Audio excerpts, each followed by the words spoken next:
Good morning, vek ule. Tuna hian dariat le mini som tum paruk ari a. Noveni ni som ni pariat January ni a hey. In pek fel vek to a, ruak vek to a.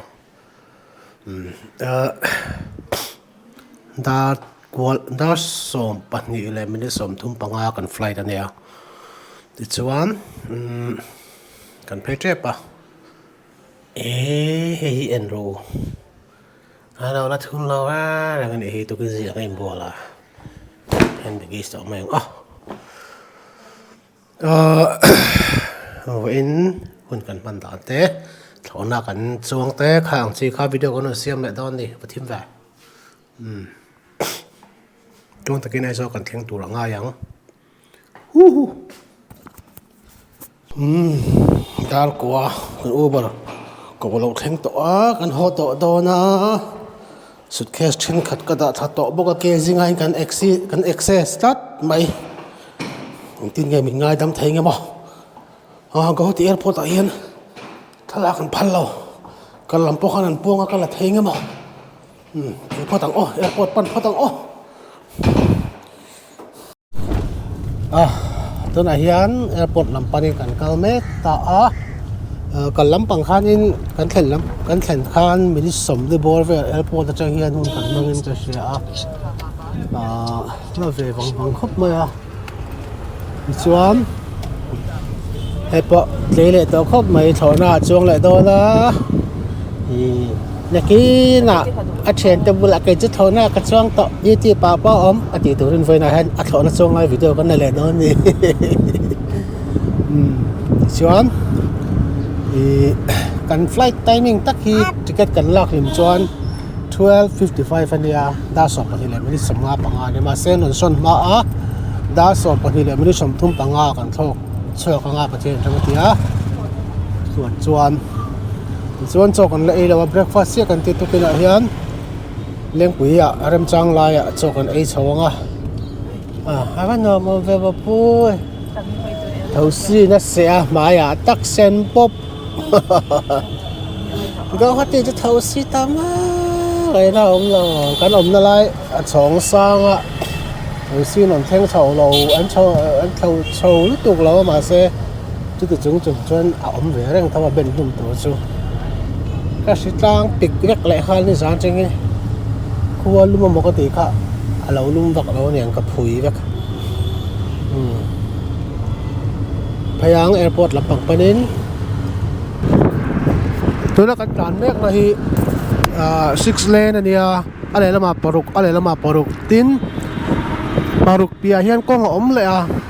Mizoram con quý cái này giàu ho ang về là nhang cái ring anh là mà ốm bồi hay tao ang kan kal khan anh lâu xiêm mét cả overbridge pan hi oma hay mình cả là hiền overbridge bot xây ta cái này chụp con lâu giàu rất to anh uống em này giờ cái thon công dễ khá là nhiều hi mò cái sợi tụ anh khan cùng với lâu tế hẳn cả lâu po hiền hẳn dình lệ chơi hiền development hi một tổ lâu ấm nè chỉ na khó đẳng hơn chứ tiếng vèo hi ôm vèo chỉ này cái overbridge bắt thum ôm tí na hi hang overbridge anh xiêm lai hi này cần lai cả tin là công pay sum quen xiêm lai này sẽ ôm traffic jam nó sẽ bốc xí kualum bốc xí sunscreen cái này nói khác ăn mai rồi luông cái mi ta đây rồi luông luôn ta thi bốc xí mà sẽ ôm tục hay tụi nó overbridge còn tàn mét nó thì ăn xiêm mét cái này trùng lại chuan tụi nó còn tàn du to này motor paruk tàn thấy được vậy cái tao mà lấy là mà pathum đuổi khóc mày chú mà riêng đấy nó sao Guwahati chú riêng nó sao tụi ca ngày nào không lo January ni som ni lệ pathum bay cái chân flight som paruk vel ngot anh delay ya khát yang vel khani ya chú riêng nó sao tụi ca vangin cái ni hi min delay lo tura ngay la cái thiên gia là luang takin ai so cần thang thì tura ngay phát tang hello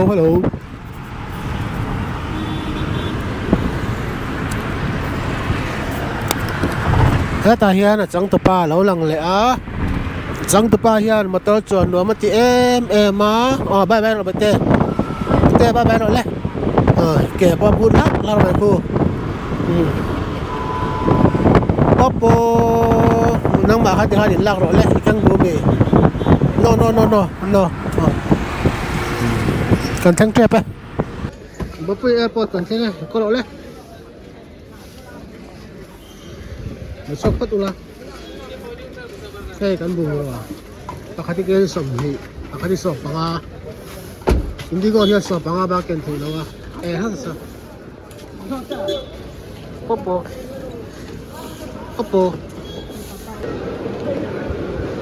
อีเฟล่าบ๊อบปี้ที่ไอดีนั่นเองแล้วว่าจะมาจนบัตรสัตย์ที่นี่ว่าบัตรสัตย์ที่กันสักอ่ะตัวฉันกัน security อย่าง boarding ที่ได้สัมพันธ์กันตัวนี้ป้าอามาที่เท่าสินะสิ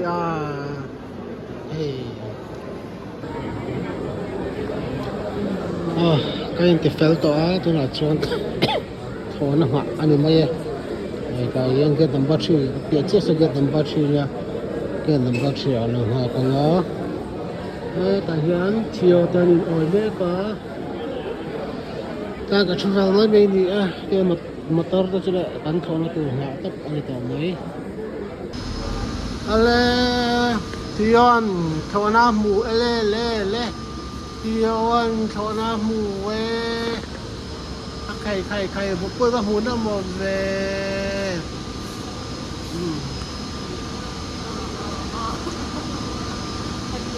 หมูน้ำมัน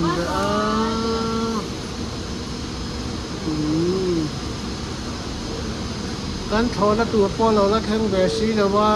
บุกหนูน่ามาตีนตกให้เย็นมั้งมันไล่ให้อาร์ดีก็ subscribe บาร์นี้สติ๊กเกอร์แอร์พอร์ตก็ยังเป็นอีกไว้นานนี่พอฮอตชาวดอนเอ็งเจอร์มั้งเอ็งไม่เจอขันตุกเจอร์โซ่ต่อมั้งเอ็งมาตอนนี้กันลุดต่อนะ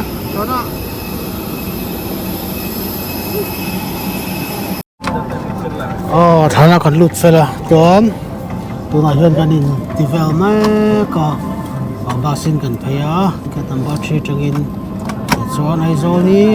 กันกันแล้วปังไงไม่รู้สมทุนปังไงเวลบ้ากันโชคแล้ววะวันนั้นปันจะเตียงเวลเขาจะกันโชคตัวไงล่ะตั้งแต่ปีนี้จะกันเต็มตัวไงล่ะเวลากันโชคโชว์น่ะไอ้เงี้ยมันจะกันใส่เลยโดนเนี่ยกันตีเลยโดนเนี่ยวันบัตรปุ๊บไอ้ตัวมาที่เลยไอ้เงี้ยบัตรออกแบบปุ๊บตัวบัตรปุ๊บตัวกันโชคตัวเนาะBoeing Boeing อันเนี้ย 737B Boeing ตัวนั้นกันจนในจุด Airbus อันเนี้ย Boeing และ Airbus ดังลำนะโจ้เสียเจียนที่ดันตัวโจ้มอร์มาฮี Airbus โจ้บูเดี๋ยวแล้วก็จวนBoeing โจ้เล่ไม่ได้ zoom เดี๋ยวตัวโจ้เสียเทียมดัน all summer อันนี้ไหมที่จวนมินิสมลิบอร์เวลกันเท่าโดนานปอนดานินกับเป็นครูเตือนปอนดานินที่จวนตัวไหนเฮียนนักชิงขันกันเรื่อยๆแล้วก็จันจูฟิลล์ทุนทอนให้อัตโตโซดอนเรื่อยๆเฮียนกันเชื่อว่าไม่ตัวจูเอนตินานเลี้ยงปุยเราจุ่มโดนตาตัวนักกันทอนให้เลี้ยงปุยขันเองโมจุ่มเตะข้างวังขันเราจุ่มเทเราปัลตาเซannex อันnex สักอันทั้งเชนตานี่เห็นที่กันสวยว่าเลี้ยงปุยจุ่มไทยแล้วกันจุ่มเล็ดเล็ดนะตัวแล้วไอ้พวกไหนเบิกอันทั้งเชนตาจะไม่ได้ปั๊บจวนโชว์นะให้ฟิลล์อันทุนชีนะข้างทางกันเชื่อไปไม่ชานี่จู่จุ่มไทยแต่สิโลตัวยังจะไม่ยังตีเด็กเขาเวลาวะฉันจู่ข้างส่งอันชูดเวกนัวทุนชีนกันเดียตัวไหนเฮียนกันทอกโชคเทปะซีดเบลเวลเตติดานเตขัดยังเวลเตค่ะอันใส่เวลแม่กันนี่กันทอกโชคไล่กันล้างจนกันทอกชวนนัวกันตีเจียงอย่างนี้กันใส่ยัง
tunan dar khat le mene sa paruk ari to a ti chuan anon puang zo chia land turin chum turin ring turin miron te to seat belt sign ponon on le to a kan chum trep to tina nia thlo na hi a niam lam a pan to tina ni chu hala thlok niam anga leng puya chum tur kwan eng tin nge thlo nei a kol da ni ka thiam vuk lawa heta ai bok ai long lama hana kol chinin ka sia ka sual mai thei boka kan la fu thei nge mo kan la fu mi lawa ka thiam vak lo tlat lemin kan thlok niam det chon ka sia lai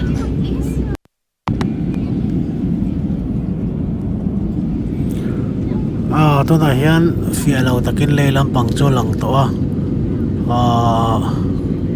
kho ta po lang newa tu na ka da vak na chani runway ka zong ani a helmet ti ka sia runway ka helmet ka leng pui runway ka mu palo chu ma tam to ka mu palo ra ti hian a helanga ngil takin atla athok thanga aniam tial langa chuan atumang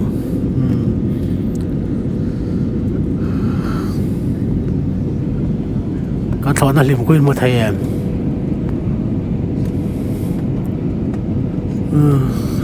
chum le ne zium lo mu tak thai lo han tiang fur silang chon mu chian thei do te lul ne khung vela te luang no ko chu tlong vel ne to me thei ni sa thiam chia lo ti hian an kualanga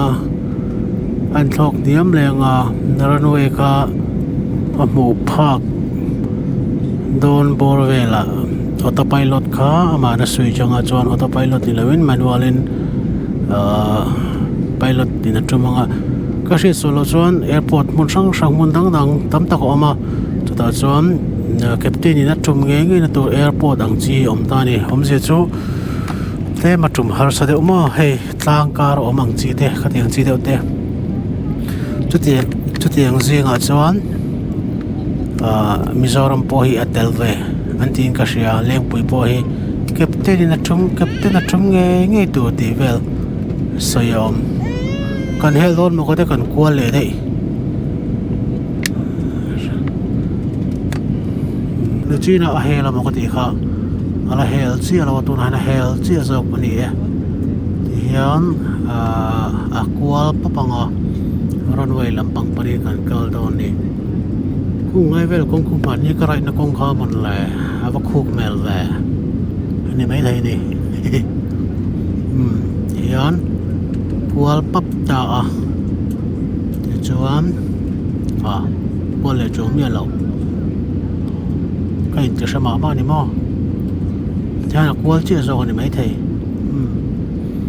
pon ro se ku koi ko nge ni ngo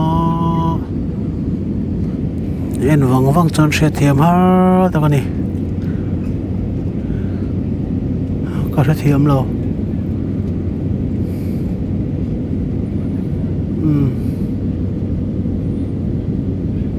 trepe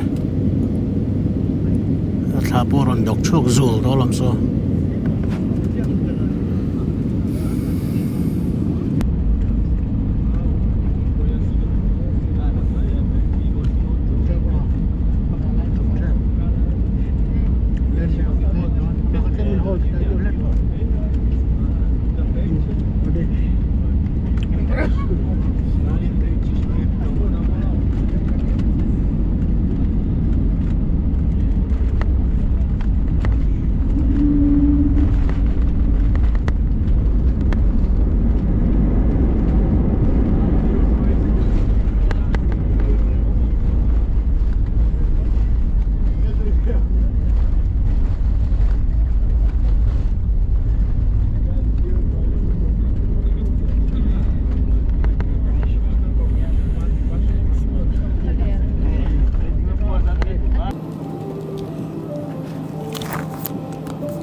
cả lòng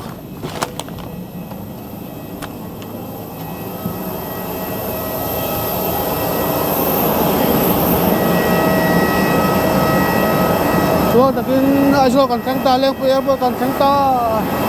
à bao lâu mong chuyện đấy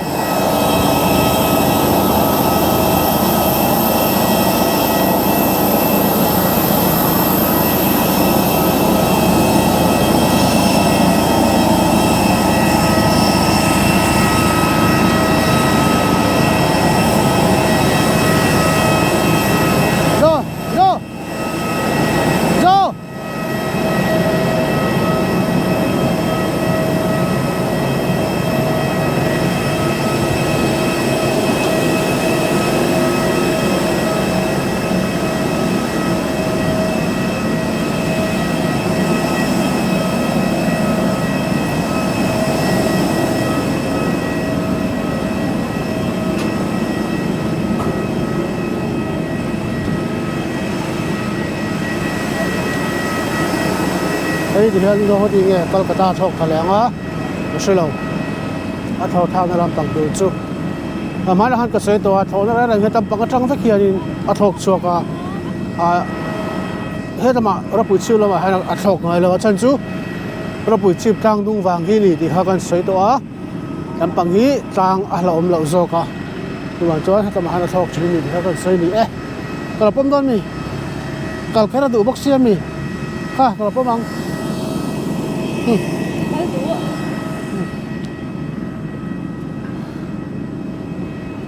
lên bùi airport cần cái ngà lên bùi airport tại hen ôm xe cái đủ em chú security mun nhiều ông về tàu xe cái gì machine cần tâm về tàu xe mà khát đã châu là ông security check in đi mun nhiều tàu ông về tàu xe thì chuan check in nuwa chơi là thì đủ ai là tem bọc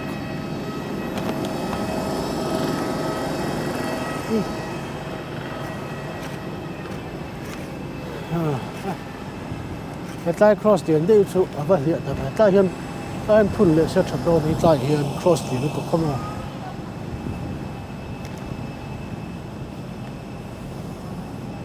anh lùm tục lâu hi à leo bụi bọ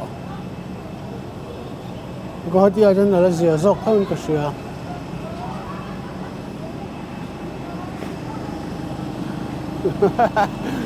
bà bôi bye bye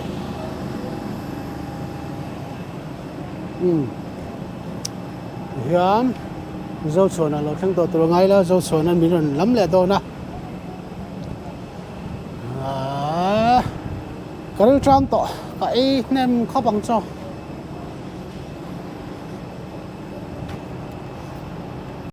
cứ để hồi là cái check mấy đấy cần sai tiền để bộ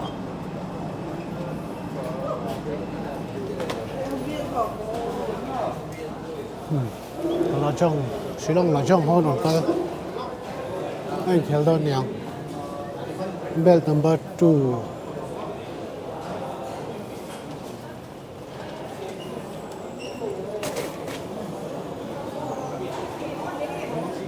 cái đầu chuông tiếp còn so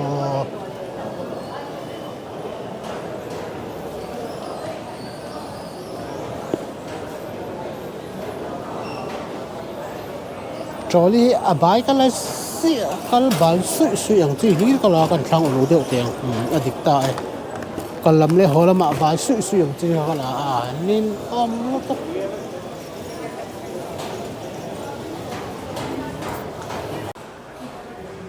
anh老xem theo này thì luồng trong quá sông nó đỡ lỗ mà lòm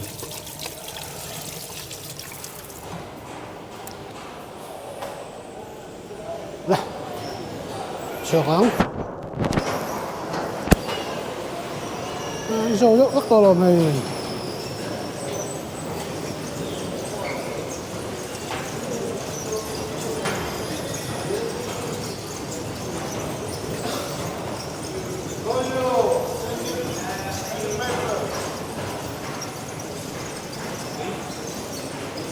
mark advertising welcome to Aizo ê thầy à ai bác cái sắc tóc rồi lên quỷ nặng về Quên cả là. có tiền con số con lốc cái sao không con ngay lầu mấy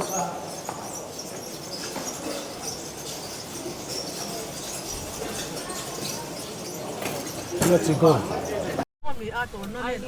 đó này là mình thu mình nhá còn sáng chia thì cho chơi mình làm vắng vắng à chúng ta còn làm về mà thì chúng cho còn lấy lâu á em trang mà sẽ biết ra còn anh họ lang hotel còn mua mà sắp biết ra bay tiktok mình zo bay tiktok ấy cho ông to lo chạm rồi mẹ ra